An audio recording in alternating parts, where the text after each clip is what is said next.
Good evening, everyone. Time for ABCD Bytes on Friday, brought to you by the team at HR at 8 p.m. I welcome you all to this 15th episode of Academia Business Consulting, Development and Entrepreneurship. The topic for today is Research Organization, Culture of Innovation. The expert speaker for the day is Professor Arun Tiwari, a scientist, educationist, and an author. Professor Tiwari will be introduced shortly by our moderator, Soumitra Ray. Soumitra has 37 years of experience in HR and is currently working with ITC Limited. He has been a witness to the changing face of the country from an era of closed economy to open economy and has handled the effects on industrial relations. Currently, he manages employee relations for Pan-India production units and is a go-to person in legal matters. I'd like to inform you that this session is being recorded. In order to keep the background noise to a minimum, the mics have been put on mute and the moderator will take up questions on your behalf. Please keep posting your questions and comments in the chat box. In case you want to ask a question yourself, please raise your hand and your mic will be unmuted by me. I'll be summing up towards the end of the question and answer session. And over to you, Soumitra, to conduct the session. Thank you, Mr. Bhatnagar. Today in this Knowledge Cafe, I welcome all participants and wish a very good evening to all ladies and gentlemen. It is my proud privilege to introduce to you a very special speaker today, Professor Arun Tiwari. Welcome, sir.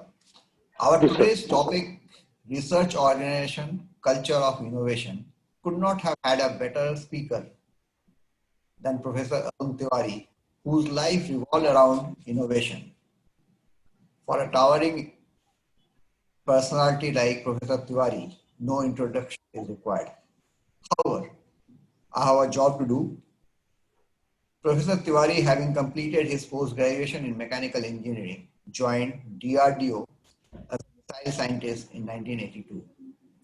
In his own words, it was a life-defining moment when he met Dr. APJ Abdul Kalam and had the privilege of working directly under the dynamic leadership of Dr. Kalam. Professor Tiwari is credited for developing India's first titanium air bottle for missile application, and the same is today used in Trishul and Akash missiles. It was Dr. Kalam who appointed Professor Tiwari as program director to develop civilian spin-off of defense technology, and it was quite an innovation when he developed India's first coronary stent. He is also recipient of Defense Technology Spin-off Award. In 1997, Professor Tiwari decided to quit DRDO to establish Cardiovascular Technology Institute, which is a division of CARE Foundation. It is since then that he is associated with CARE Foundation in the capacity of a director. Professor Tiwari designed the country's first satellite-based telemedicine system and is also instrumental in setting up the first link of Pan-Africa e-network of Government of India that connected African universities and hospitals with their India counterparts. A Platinum Jubilee mentor at Indian Institute of Chemical Technology, is credited for applying technology for societal application through interdisciplinary efforts transcending boundaries. He was also an adjunct professor in Hyderabad University. Professor Tiwari has worked as an advisor to the President of India for more than 5 years.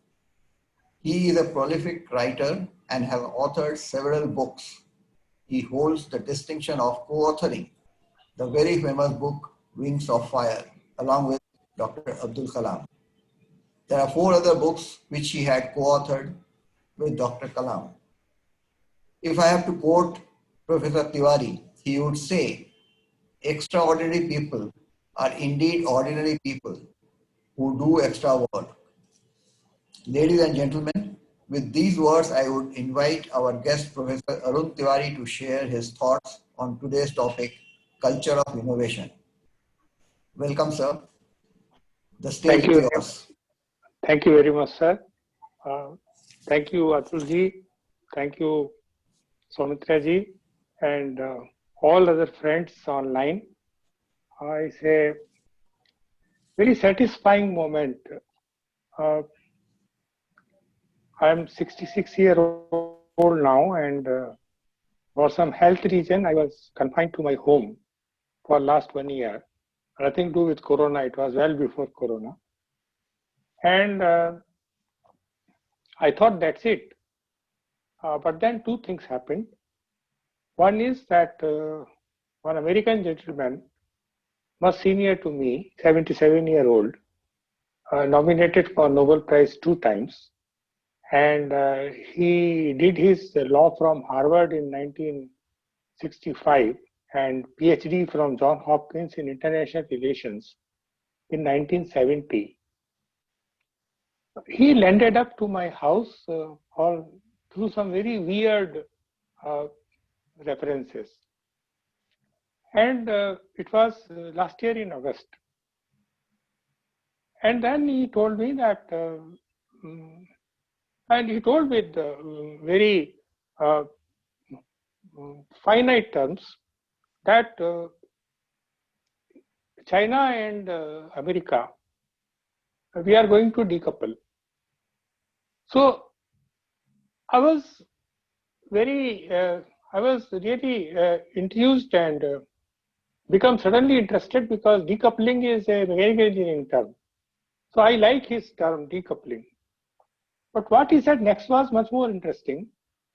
He says, can a India-US coupling be a corollary to this decoupling? That was an interesting statement he made. We discussed for about an hour then, and he proposed that why not we do a book together? And I thought, why not? I will be confined to home only, so it's a good time to productively use that time. So I started working with them. Two things I was not aware. One is that lawyers have a different style of writing. So I was so far writing either with Dr. Kalam and or myself, but writing with a lawyer is an altogether different thing. Second thing was that there is a lot of difference in perception. We cannot take for granted that some of the things what we believe as facts and principles and truth, they are not like that. When you talk to a person from a different country. So I took it as a challenge and we almost finished our book. And then this coronavirus happened. And as if somebody pressed the accelerator. And what was we were predicting in the book, that there will be decoupling, there will be problem, there will be this, there will be that, there may be a cold war and all that. Everything started happening in a faster mode. And by then we thought that this book, we have to update it. And so we restructured the book and called it the Post-Coronavirus World Order. And that was more than a year I was busy with. And then I got this invite to be with you. And I'm indeed very happy. And the topic, it's not that topic was given to me or I decided the topic. We have back and forth exchange, Soumitra ji and Atul ji and myself. And then we arrived at this topic, research organizations, culture of innovation. So it's very important to differentiate. When we say innovation, it's worthwhile to translate innovation into the Indian language and where it is called Navachar. Navachar, a new way of doing things. Whereas the invention is Avishkar. So innovation is not invention. Innovation is to do things differently. And that way, I can tell you that India survived whatever up to 1991 because of this somehow that indomitable spirit that whatever we were lacking, whatever shortcomings were there, somehow we were managing within those shortcomings. I will be talking to you not anything theory or something which I heard from books or something. I'll be talking to you mostly experiential things. So the first assignment I got after meeting Dr. Kalam was that why not when we have to make missiles, so why not we have aeronautical grade aluminum alloys? Now, who will make aeronautical grade aluminum alloys? There was one company in Calcutta, Indian Aluminum Company, Hindalco. They have their plants in Cochin. So I was sent to Calcutta, and near Belur Mutt, that company factory was there. And then they asked a very simple question that how much you will buy. Now, a missile which has not been made, how much you buy means what? So like this, we started because in aluminum company, when they decide to take up development of alloy, they talk about heat, how much heat, how much charge, how many tons, 10 ton, 20 ton, 30 ton. And we are talking about missiles, 500 kg to, that's all, that's the maximum weight for the airframe. So I was taken aback by the simple question asked by the people in the industry. And then I realized that this is not an easy task which I got into. And it took me a good 10 years time to bring to the country the entire range of the aeronautical grade aluminum alloy. And in 89-90, we achieved that self-sufficiency. And this is something which is never published, never spoken, never celebrated, but it did a lot of work. So why I call it innovation is that how to take a decision making that without that kind of a big order, without that kind of, somebody has to move on trust, somebody has to believe the vision, somebody has to take risk. So 30-40 people, they work with conviction. They realize that something new is happening in the country and there is no point in keep on importing these things.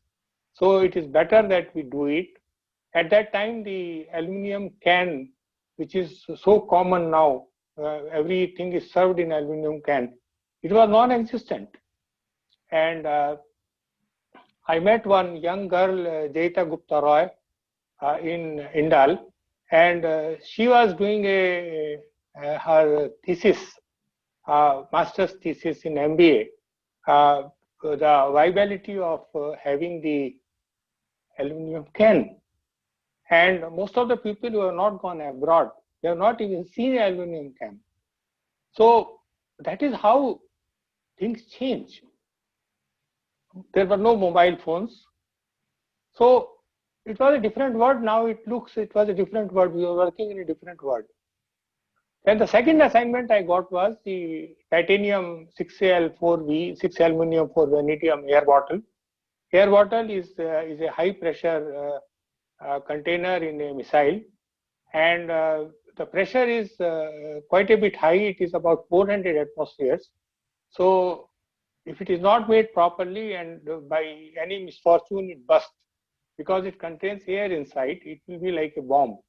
So it's a very big security hazard. And conventionally it is made with 15 CTV6 steel.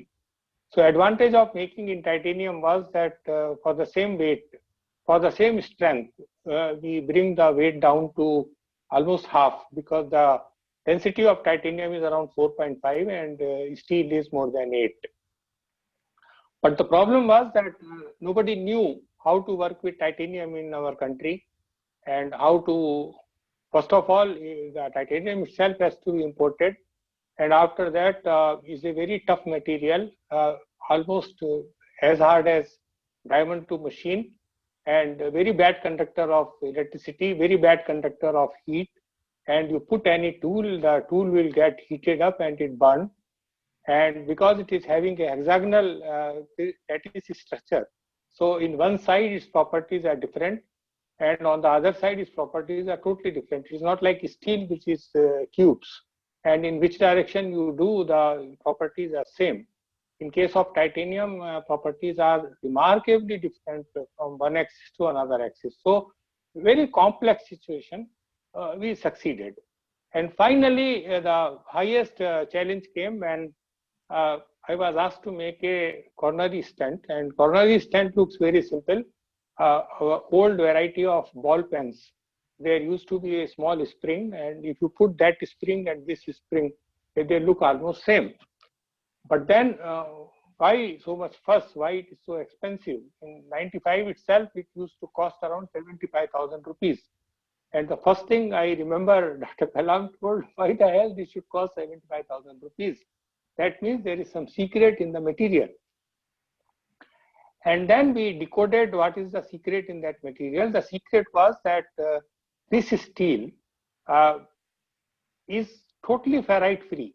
Now imagine a steel in which there is no ferrite. So the problem with ferrite is that because stent is put in the heart, in the coronary artery, and which carry the freshly oxygenated blood from lungs, and it is fully loaded with oxygen. And oxygen is a big corrodant, most powerful corrosive material in nature. So if any ferrite is there, the stent will corrode, and stent will corrode means patient will die. So how to remove that ferrite from steel? I tell you, it took me 2.5 to 3 years time. And then I realized why it costs 75,000 rupees, that small spring, which looks as similar to the spring which is used in a ball pen. So this some experiential learning that जो दिखता है वो उतना आसान नहीं होता है, और जो आसान होता है वो ज़्यादातर सही नहीं होता है. So innovation is not easy. Innovation is a very, very difficult task. It's not easy to innovate. Innovation is not done in vacuum. Innovation is not done by whims and fancies. Innovation is a culture. Innovation is a process. And unless you are attuned to that culture, you are attuned to that kind of frustration, that kind of long running, it's very difficult to innovate. So then in 1999, we published Wings of Fire. The idea was that it was my idea that we should write a autobiography, because in India, you will find that we have a very peculiar culture. We really, as if we don't respect our scientists.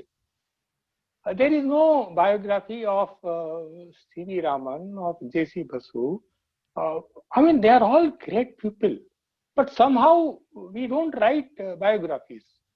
So I was very keen that Dr. Kalam biography should be written, and he was not ready. He says, no, nobody writes a biography. Why should you write my biography? Where is the biography of Vikram Sarabhai? Where is the biography of Satish Dhawan? So I said, sir, I can't help it, but I want to write your biography. So he told me, you give me 3 reasons. So I gave him 3 reasons. I told, number 1, you are from a very poor family.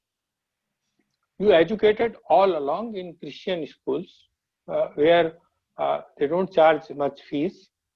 And you were born in a place, Rameshwaram, where if you have to go beyond primary school, that is beyond class 5, then you have to leave your place. So leaving a place at the age of 12 is a big challenge actually. Not many people can do that.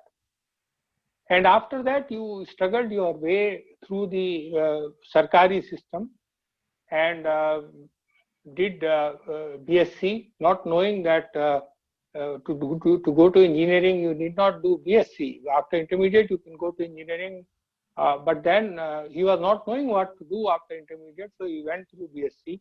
In BSc, he realized this is not what he wants.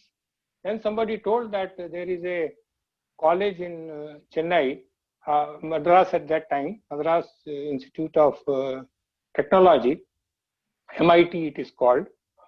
So he went there, and after BSc, he did a 3-year course and became a nautical engineer.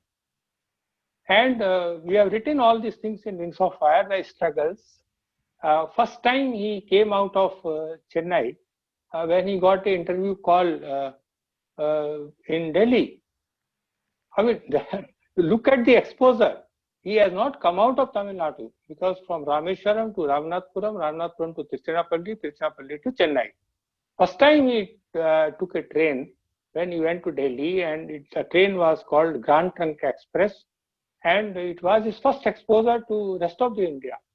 And then in Delhi, he found it's very extremely cold weather, he said. And then he tried his hand in Air Force, he was rejected. So all these things, I thought, I told him that I want to narrate it because young people, even in 99, I was telling him that young people feel entitled, that I have become so and so, I want this, country has not done this for me, society has not done this for me. We all feel very entitled. No little inconvenience is tolerated. So whereas you were zero entitlement and everything is you were struggling for. So I want to convey to them that this is what life is, and there is no sense of entitlement. The second reason I gave him, that you did what was not happening in the same system where you were working. He did not say that missile should be created by some other organizations. I want this, I want that. No, nothing. I want FDI, I want technology transfer, nothing. Whatever system were existing, in those systems, he did something which was not happening all along. So this is the second thing I want to highlight. And the third thing I told him, that sir, majority of the people in our country, they come from poor families. So maybe your story can give them a hope, a confidence that ऐसा भी होता है. People can, we can also become Kalam. So he agreed. And why this book is beautiful, why this book is so popular? Because in this book, Dr. Kalam has talked about all the people who actually made Dr. Kalam. This book is absolutely silent on the so-called ideology, so-called thought process, so-called conviction, so-called this is what I feel, this is what I did. There is no I in this book. And so everybody loved that book because it touches everybody's heart. So from this book, for today's lecture, I picked up 3 sentences. Excellence happens not by accident, it is a process. Winners are not those who never fail, but those who never quit. And you should not give up, and we should not allow the problem to defeat us. We should defeat the problem. These 3 things, I think, they are like a tripod on which the entire culture of innovation rests. So I picked up these 3 sentences from this book. This is how I used to look in 2001. Dr. Somaraju, the cardiologist with whom, with his guidance, he made the coronary stent. Dr. Kalam used to come and sit like that. And even at that time, he was the principal scientific advisor of India cabinet rank. That is why that security guard is also there.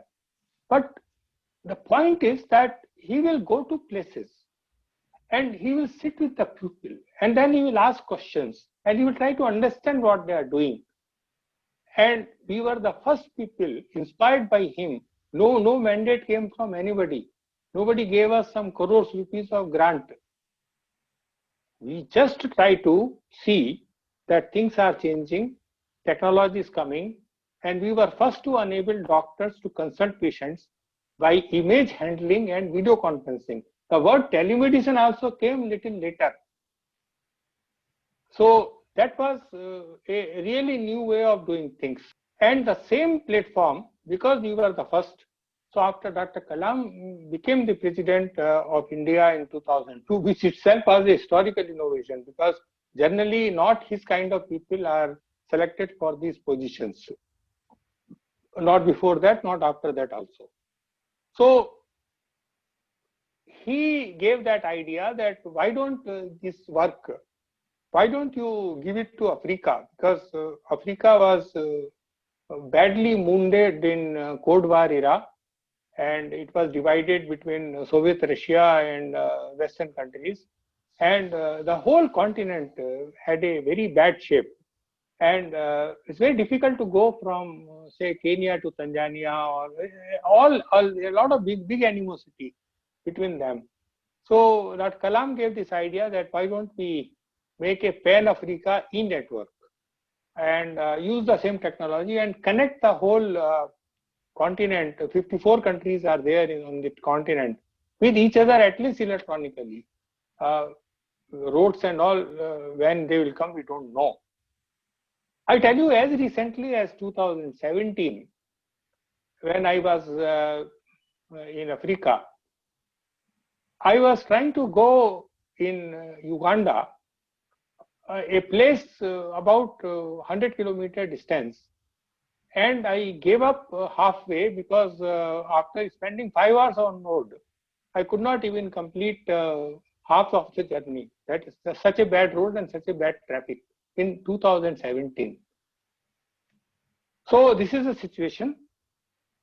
This is Dr. Kalam with Dr. Nelson Mandela, and my privilege was that I was in the same room looking at these two great people talking to each other.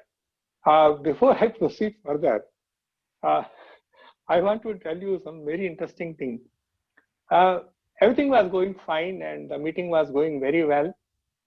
And then, you know, typical Indian mentality is there that whenever we go and visit to some relative, वो एक last में घर के दरवाजे पे एक discussion होता है कि 2-4 घंटे बात कर लो, एक हफ्ते रह लो वहां पर, लेकिन चलते समय जब लास्ट में जब when you finally leave the place, we have a very big obsessive behavior to talk for 5-10 minutes in the corridor or on the घर की देहली के ऊपर बात करते हैं. So when entire thing was over, suddenly Dr. Kalam told out of the script, Dr. Mandela, what is your message to India? Now, we have not planned it. We have not, this was impromptu. So, you know, Nelson Mandela is a real Amitabh Bachchan, very tall and booming voice and really rugged man. What a rugged man means is Nelson Mandela, an indomitable spirit. So he laughed and he says, Hare, what can I tell to India? You send one barrister, we made him a leader, and you killed him. What can I tell to India? And then we were all stunned, pin drop silence. And at that awkward moment, this beautiful meeting ended. So later on, you were telling, Saab, ye kya zarurat? To put things at one place, what I was trying to say is, innovation is carrying out of new combination. The introduction of new goods, new methods of production, opening of new markets, conquest of new sources of supply, and the carrying out of a new organization of any industry. Very modestly, I want to mention only 2 innovations which I have seen as happening. One is that in generic drugs, in spite of all the wrong with our country, except the last 5 to 6 year trend of importing intermediate molecules from China, which was done by most of the private companies to make their profits a little more. But we have done commendable work in making generic medicines. And I want to today mention about Bengal Chemicals, the first pharmaceutical company of India, and that spirit really is something to be proud of, and some inspired person should write some Wings of Fire kind of a book about this whole things, because somebody from pharma industry can do that perhaps. The second thing is this Bharat interface for money, and in the last 5 years time, India has achieved in financial technology the world standard. This is a very, very credible work which has been done. We stand at par with the rest of the world in banking financial technology. These are two big achievements which we have achieved. In the beginning, I told you about a book, India Wakes. So it's a 500-page book written by Bart Fisher and yours truly. And we are trying to say 5 points here. One is that blockage of Chinese supply chains. Because वो China का नाम सुनते ही corona दिखाई देता है आजकल. So the world will take a long time before accepting any Chinese goods. So good or bad, whatever it is, this is the reality. Second thing is government decision to promote self-reliance and minimize trade deficit with China. We are only talking, but nothing was happening. $50 billion every year trade deficit with China.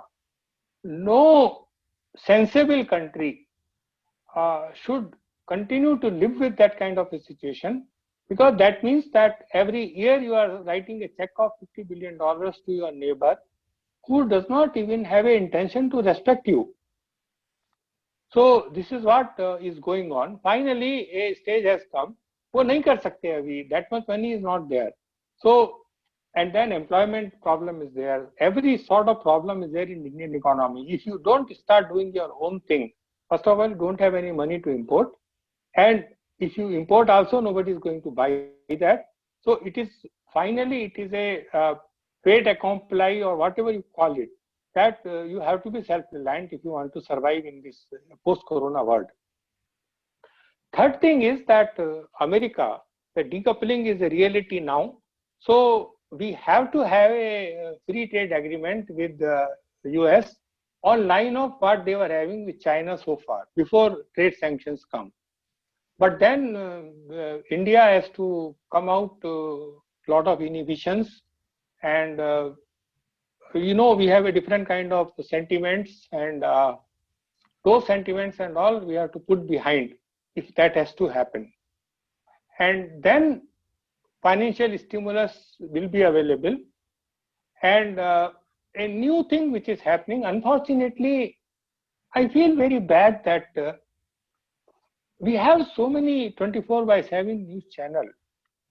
Where are the people? Where are our professors? Where are our academicians? Where are our, why they are not coming and talking about the most significant transformation which is having in the global world, and that is the 10 democratic countries are coming together as a new bloc called D10.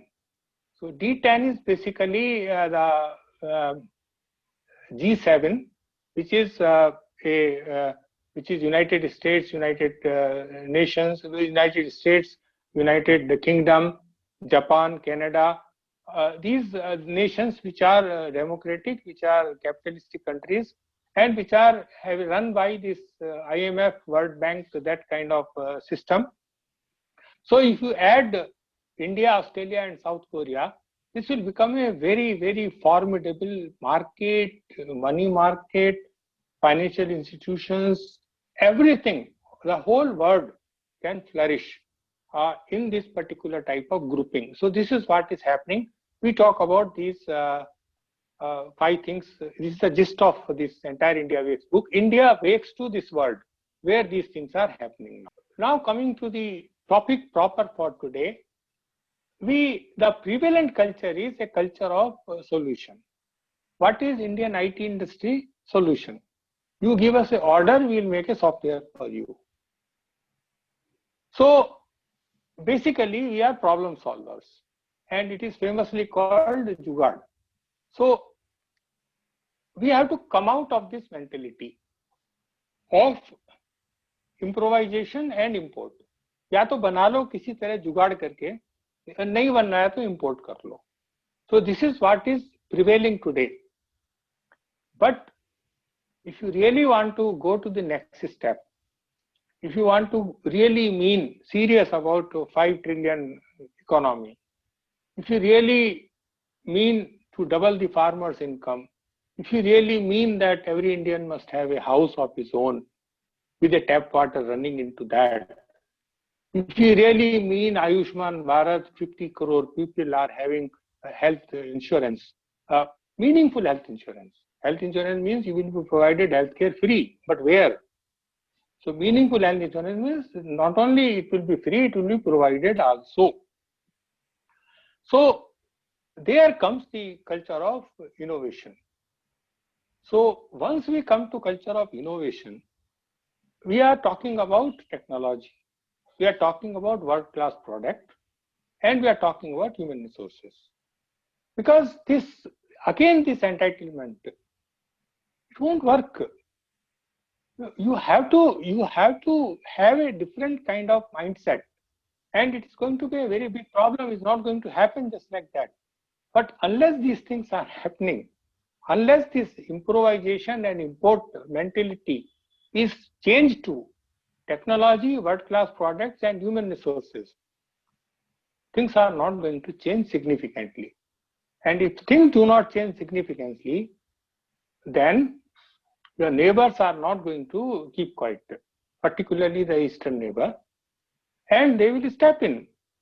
Then they will claim one more line and one more line and one more line, and things become very difficult and very complicated. So it is an existential question that we have no other way but to change our culture, change our mindset.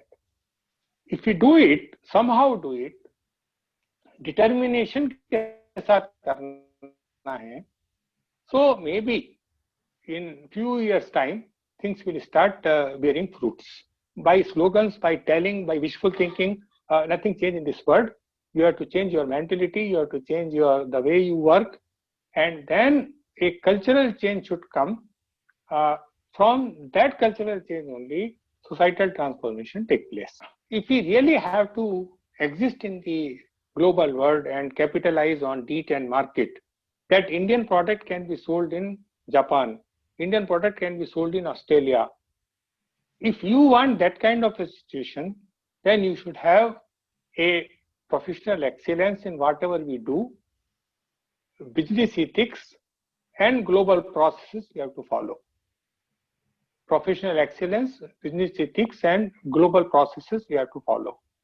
Now, all of you are very experienced people. We have a problem in all the three fronts.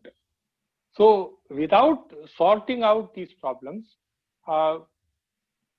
standing in the world is not going to be easy.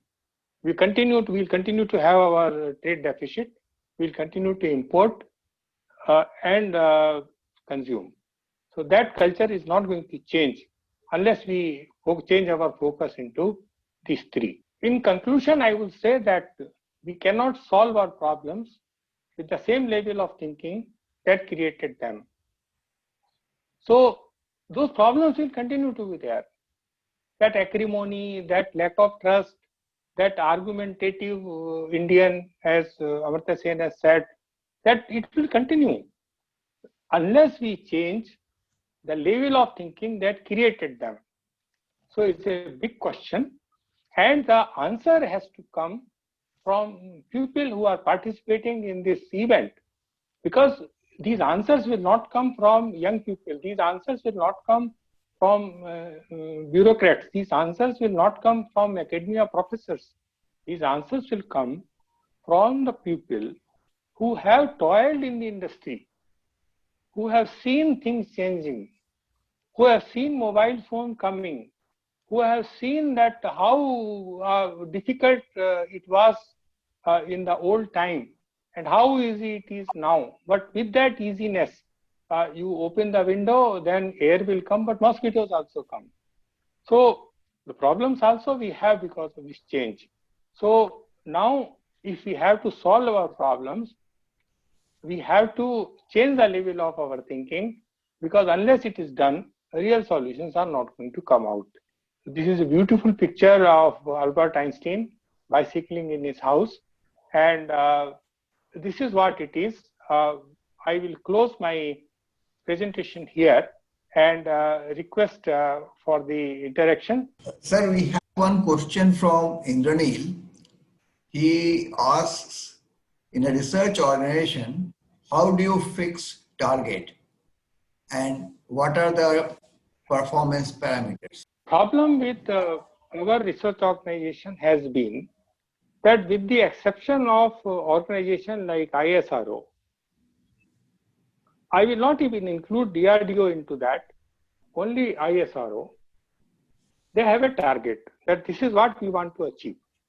But everywhere else, most of the research in our research organization is happening in isolation, and it is a self-serving kind of a system. But what is that research is going on? If you really critically ask, what have you delivered to the society? What you have given as the solution to the problem, the record is very bleak.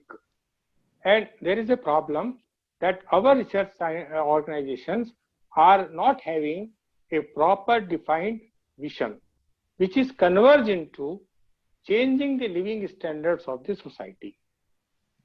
That is the problem, sir. He pointed out a very the pain point actually. Thank you, sir. That's interesting. We have one more question from Mr. Jha. Sure. How government is planning to support industry and institution to promote innovation? Sir, innovation government के करने की चीज नहीं है. जितनी चीजें government करेगी उसके अंदर कोई उससे बड़ा समाधान निकलने वाला नहीं है. As I try to explain in my presentation, the challenge is how do we change our mindset. तो इनोवेशन तो माइंडसेट से होता है सर. गवर्नमेंट के चेंज करने से कुछ नहीं होता है. They will make some policies, they will give some incentive here, some incentive there, and then for whatever solution you offer in a complex society like ours, harping upon defect, then if you have to change the system, and once you change the system, you can't change it from an imperfect system to a perfect system. So it takes time, it is a process. So that whole attitude, that whole thinking, जो है वो तो ठीक नहीं है. अब इसको कैसे ठीक करना है, कैसे ठीक हो सकता है? So we have to all put our brains together. Collective consciousness of the Indian nation has to accommodate different perspectives, and some sort of a little bit of maturity and little bit of a cool-mindedness is required in the discourse of our policy making. We have another question here coming from Mr. M.S. Madan. Corporate houses are not able to hire students to a tune of 90% as the education system till date was not conducive to making student industry ready. What is your take on the issue? There is a serious problem, but if you want to get away by saying that it was all the problem of the education system, this is a societal problem actually. Now, I am a little bit of knowledge I am having about the pharmaceutical industry, for example. Now, it's not that there is a dearth of pharmaceutical scientists in this country, because in this particular area, we have best in the world. But what we did, when we continue to import -3, -4, -5 level molecules from China, because it is costing us less, so it adds to my profit, then what kind of motivation is there for people to work on those kind of levels? So industry disappointed the good human resources, and good human resources get frustrated in this kind of environment, And it is very interesting that the three great companies, the modern great companies, not great in the sense of I'm telling that they are great, but great in the sense that they are very big companies, the Google, the Microsoft, and the IBM. All three guys are your guys, our guys. Okay. Suppose they are not gone to USA. What they will be doing here? So this is the question we have to ask ourselves. And it is not this blame game that education system is not good or this system is not good and government is responsible for everything. Because the way our governments are formed and the way things happen, there is nothing else which is no other outcome which is possible. ये तो होता ही रहेगा बस. So we have to see that seniors in the industry, they have a forum like this, they sit together, they find out some solutions, those solutions are communicated and respected. So this institutional culture, Chamber of Commerce, this HR platform, all these things have to be activated and kept away from politics, kept away from bureaucracy, and they should play a more active role in nation building. This is what is my take, sir. Yeah, I'm Dr. Madan here. Sir, namaskar, Madan sir. Namaskar. See, I am from pharma myself. Okay, sir. I spent almost 30 years in pharma. Sir. And if we say that, okay, we are not blaming the education system. Sir. It's not blaming the education system. Neither are we correct in saying that education system is right or wrong. We have nothing to say on that. But sir, when we hire people, I've been in HR. When we hire people and the people come without the required knowledge, it becomes very difficult because we have to train them for almost 6 months before we can say we can place them. sir, Whether they are a chemical engineer, whether we take them for the middle level or we take them for the top level, they need to be trained. yes, sir. What we expect is a person who comes to the organization and can hit the ground running, just like the IITs. Why can't we imbibe those sort of things right into the system from scratch, from day one? If like in the earlier days, I'm sure you would remember we had ISC systems. Remember ISC? In the ISC, we could select the area of our choice in class 6 or 7, and then get on to getting our degrees in those things. And you can see the most brilliant brains came in those days.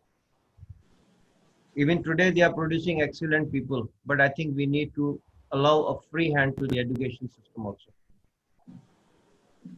The industry and the education system must, in some way, cooperate with each other and come out and deliver outstanding results. Sir, I want to share with you a model. See, what ISRO is doing is they have set up a university of their own, and they admit students after intermediate through IIT entrance exam, and then there onwards they teach them with focus that this guy, this electrical engineer, this mechanical engineer, this civil engineer is going to work for the space applications. Right. So at the end, people when they come out, they are ready to work in the organization. So maybe this model, we have 7 pharmaceutical national institutions. So those national institutions must be integrated with the industry, and the industry people should be the faculty in those institutions, and they should tell them what is relevant to the industry and what works in the industry. Your point is absolutely on the dot, sir. The industry and academics has to be 2 wheels of the same vehicle. Today, the situation is that they are rotating on the independent axis, and that is why the vehicle is not balanced. They should be integrated. Yes, it should be integrated. Yes, when you talk about pharmaceutical like institutes, they are only focusing on the pharma side. They did the formulation side. They are not focusing on the basic drug. Hence, yes, we are importing. Yes, sir. Hence, we are importing. Yes, sir. If they focus on the basic drug, then we don't need to import. Yes, sir. Thank you, Mr. Madan, and thank you, Professor Tiwari. I just wanted to elaborate on this particular academia and industry interface. And I was in IIT Kanpur, and I'm talking from my personal experience there. And I'm trying also to get this industry interface done. Now, in our final year, we were to do a project for 1 full year. And that project is you think of a problem statement, and then you come up with a solution, and then you make that implement or products or service, whatever it may be, and you demonstrate and you get your grades. And if you don't do this project, you don't get your degree. So it was like so critical to the whole system. Now, it was left to us to dream of anything. Yes. And what we made was, at that time, I'm talking of 1985, it could have become the ATM, because we were trying to solve the problem of a cashier who's to count notes by putting his saliva and counting by hand.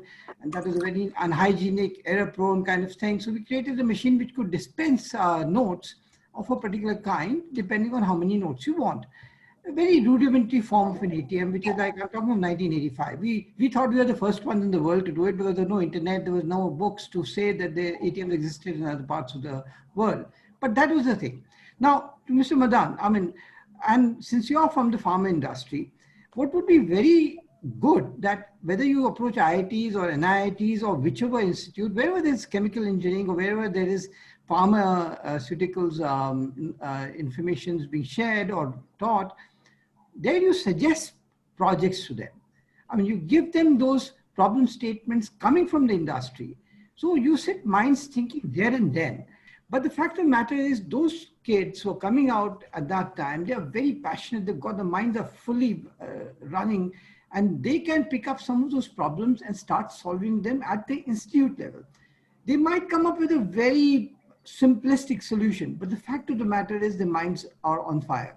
So I'm just wondering whether that can be a good place to start off with, because rather than industry saying all the R&D is within my premises, let's start and expanding those problem statements to the institutes. And I'll give you an example here. I happen to be going to Rajouri in, this is at the border of Pakistan. And there the general, he wanted a drone. He wanted a drone to be able to deliver, food and of course, arms and ammunition to the soldiers who were up in the hills. And you could reach them only once a week, and they used to take a mule. And the mule, you're dependent on the animal. If the animal falls ill, you can't even take your water and other stuff across to them. So they just wanted a drone which can get a certain payload and go and deliver that to that particular hostile place. Now, that particular project was being done in IIT Kanpur. So I'm just saying, the Army has developed 140 problem statements. And if you look up the website, I've forgotten the name here, but the Ministry of Defense has a website where those problem statements are very clearly stated. This is what we want. So I'm saying, similarly, can the pharma industry come up with a set of problem statements and leave it open and let the academic world have a shot at it? You don't know how many will come to fruition, but it's a worthwhile affair. There's another question, in fact, inviting Professor Tiwari's reaction on how about having some incubation centers for innovation. This is put up by Ms. Bhatnagar. No, incubation center, sir, is a little bit of diluted work, because we have a lot of incubation center, but if these incubation centers are, unless they are working for the industry, actively working and solving the problem of the industry, what Ratulji has said, that the problem at the incubation center should come from the industry, and the solution should go back to the university. The problem which I am finding right now is a disconnect. So unless that disconnect is bridged, results are not going to come out, sir. Incubation centers are there, they have to be remanaged and they have to be little re-engineered. That is what is happening, sir. Now, government is talking about setting up 3 pharma parks. Now, what Madan Saab is telling, let that model be used in making these farms. So then a different kind of results will come, sir. Similar question on the same line that we have just been talking. Like academia is sitting on huge knowledge, and industry is sitting on piles of huge data. but somehow the intermingling is not happening the way it should happen. Not So, happening. interesting question put up by Mr. Anindra Chatterjee. Sir. And he's inviting, I mean, since you would have seen a part of it, also the government role, being in government organization for a long time, I'm considering DRDO as a part of government only. So, what would be your view, sir? No, sir, the point, and that is our last slide I told is that unless we, from the same level the problems have come, we have to, little our thinking has to change, sir, and thinking, otherwise without that change in the thinking, same government, same people, same acrimony, same arguments, if we have to change the situation. And in nutshell, I want to say that some decency in public discourse, some cooling down of the temper, some discussions like this more frequent and leading towards solutions. I think that culture we need. There used to be a great leader, B.C. Roy Saab. Where are the leaders of that type? You know, sir, we need that. In fact, as late as we have to have Jyoti Basu, sir. Where are the leaders like that? So we have to have a change, and change in thinking is not going to come from the top. It is going to come from bottom only, sir. It is bottom up approach. वो घर घर में थोड़ा thinking change करना पड़ेगा, institution में करना पड़ेगा, बैठना पड़ेगा साथ में, तो वो थोड़ा कठिन काम है सर, लेकिन वो करना तो पड़ेगा. Sir, you have talked about Jugaad technology, and talking about that, you also talked about innovation and trade deficit with China, etc. The question to you is, how do you think innovation would play a role in improving the trade deficit in China? Why I'm asking this question, because I'm drawing this thing from your slide only, and also the fact that it's a live issue for the country, where they at one side there's tremendous. Yes, sir. At some point of time, Sumitra sir, engineering के ऊपर ग्रहण लग गया, eclipse हो गया, और वो सब वो MBA ये सब, मैं इसको सिनिकल नहीं होना चाहता, लेकिन ये जो सब टॉप लाइन बॉटम लाइन का खेल शुरू हुआ है, तो उसमें क्या होता है कि इंपोर्ट करने से जो कंपनी इंपोर्ट कर रही है उसको तो फायदा है, काय को दिमाग खराब करने का है, काय को मशीन खरीदनी है, काय को एम्प्लॉय रखने हैं, इंपोर्ट कर लो. क्या हमारी कंट्री में ताले नहीं बनते सर? हमारी कंट्री में दिवाली के दिए नहीं बनते? ये सब ये क्यों आता है चाइना से? पटाखे नहीं बनते हमारे यहाँ, ये क्यों आता है? क्योंकि ये जो कहीं ना कहीं ये जो ट्रेडिंग और प्रॉफिट मेकिंग की जो कल्चर है, ये तो इसने देश बर्बाद किया है, और इसको जब तक आप ठीक नहीं करेंगे तब तक ये सिचुएशन ठीक नहीं होने वाली है sir. Sir, there's a profit motive to everything, as you said, is very correct. But it's a fact that a business has to run on profit.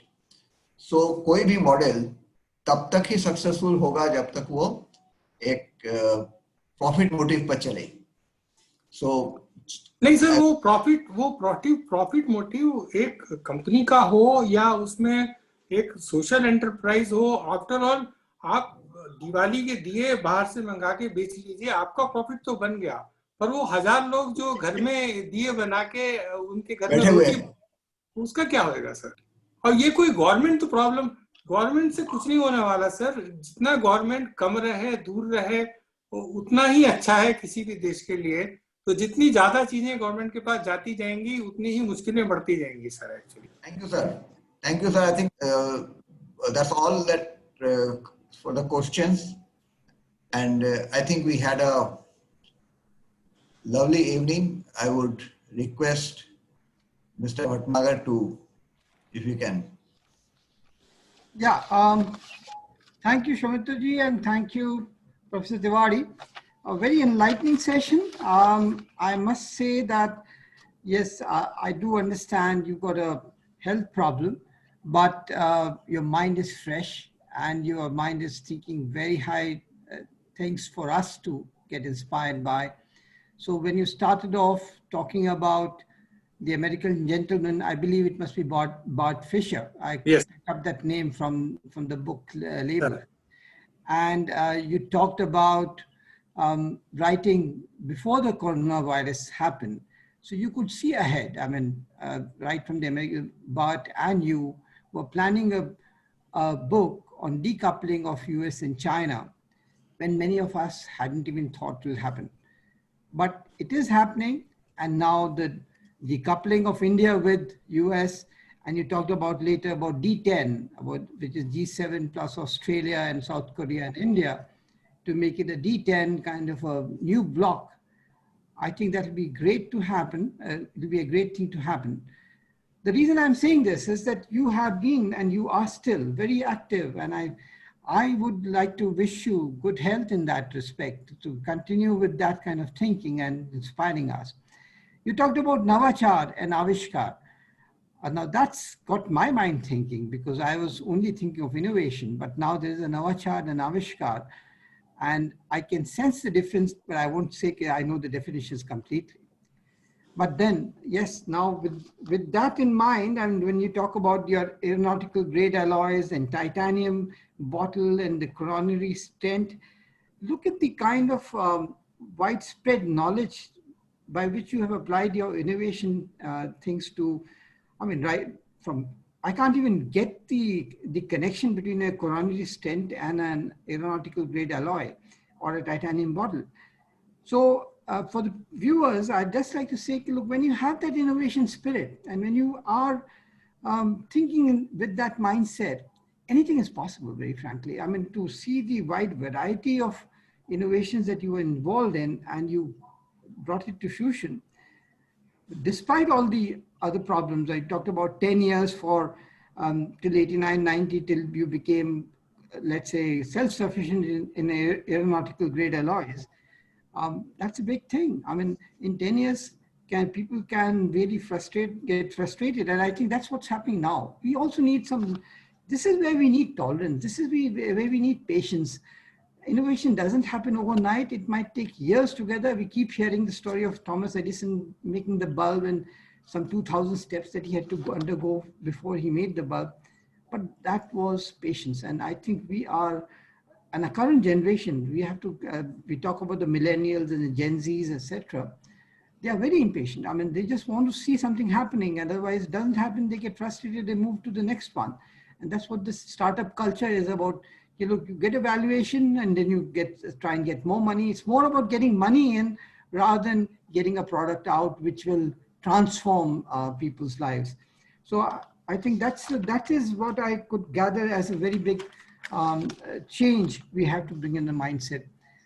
And the tripod, you talked about the tripod of excellence happens not by accident. It is a process. Second, winners are not those who never fail, but those who never quit. And third, we should never give up, and we should not allow the problems to defeat us. These are pearls of wisdom, and thanks for sharing that with us. And the innovation, as you mentioned, as a small sample of generic drugs coming from Bengal Chemicals and the BHIM interface for money and making India a world standard in financial transactions. I'm from the financial services industry. And I mean, just, when you were mentioning about Africa, Kenya now, in 2005, it had become a pioneer in mobile banking. I was in Kenya from 2008 to 2012, and I was surprised. I was in Barclays Bank. So Barclays is the biggest bank there, but 80% of the money transactions were happening on the mobile phone. And only 20% were happening by 46 other banks. So one particular company, which is a telco there, the Safaricom, and using M-Pesa, they were doing 80% of the transactions. My staff, my domestic staff said, we don't want money, we don't want our salaries to be paid in cash. Send it through the mobile. So just amazing the kind of transformation that has happened in that area. And to have Kenya at the forefront of such technology would have been unthinkable from the time that you have mentioned, to now what is happening now. So whatever you've done, whatever seed you sowed, have really yielding results and big time. So there are many more people who would be thanking you and, let's say, blessing you. And our prayer to you is keep your health, and we pray for your good health, and keep thinking and keep guiding us. So thanks for being on our show. And आपके आने से हम लोग को बहुत हमारा दिमाग खुला है, और क्वेश्चंस हम पूछते रहेंगे, लेकिन आपने जिस तरह से अपनी जिंदगी और अपनी एक्सपीरियंशियल लर्निंग हमारे साथ शेयर की है, वो हमारे लिए बहुत बहुत महत्वपूर्ण है, और हमारे लिए बड़ा ही एक अच्छा ये सेशन हुआ आपके साथ.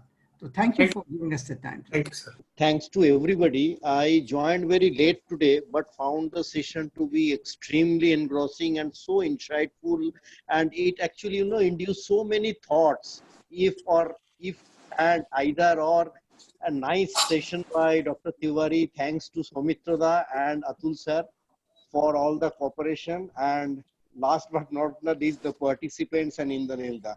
So thanks to all of you for being a part of this wonderful session, and we look forward. Thank you. Thank you, sir. Team at HR at 8 p.m. We wish you all a very good weekend.